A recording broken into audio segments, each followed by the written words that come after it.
Congress party మోసపూరిత హామీలతో ప్రజల్ని మభ్యపెట్టి అధికారంలోకి వచ్చిందని మాజీ మంత్రి హరీష్ రావు మండిపడ్డారు. రంగారెడ్డి జిల్లా షాద్నగర్లోని బీఆర్ఎస్ పార్టీ ముఖ్య కార్యకర్తల సమావేశంలో పాల్గొన్న ఆయన కాంగ్రెస్ పార్టీ ఇచ్చిన హామీలు అమలు చేసే వరకు వదిలేదే లేదని అన్నారు.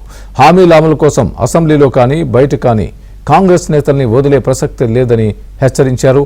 తాము అసెంబ్లీలో కొట్లాడితే అధికార పార్టీ తోక ముడిచిందని, రాబోయే పార్లమెంట్ ఎన్నికల్లో మహబూబ్ నగర్ నుంచి బీఆర్ఎస్ ఎంపీ అభ్యర్థి గెలుపు కోసం కృషి చేయాలని హరీష్ రావు సూచించారు. కాంగ్రెస్ పార్టీ చేసిన మోసపూరిత వాగ్దానాలు అయ్యో అరచేతుల వైకుంఠం చూపించిందిగా.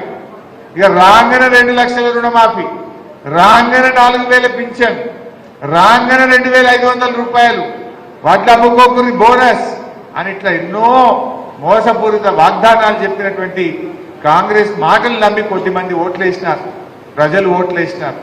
కానీ మొన్న కూడా చాలా బాగా కష్టపడి మీరందరూ కూడా పనిచేసినారు.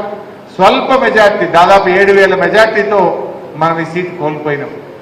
సరే, గెలుపు ఓటములు ఉంటాయి. మనం అధికారంలో ఉన్నా ప్రతిపక్షంలో ఉన్నా మనం ప్రజల పక్షాన ఉందాం, ప్రజల కోసం పనిచేద్దాం. సరే, ఇలా మనకేం బాధ్యత ఇచ్చిన ప్రజలు? ప్రతిపక్షంలో ఉండేటువంటి బాధ్యత మనకు ఇచ్చారు. డెఫినెట్గా ఈ ప్రభుత్వం ప్రజలకు ఇచ్చిన హామీలు అమలు చేసేదాకా కూడా వాళ్ళ వెంటబడుడే ప్రజలకు ఇచ్చిన హామీలు అమలు చేసేదాకా నిలదీసింది.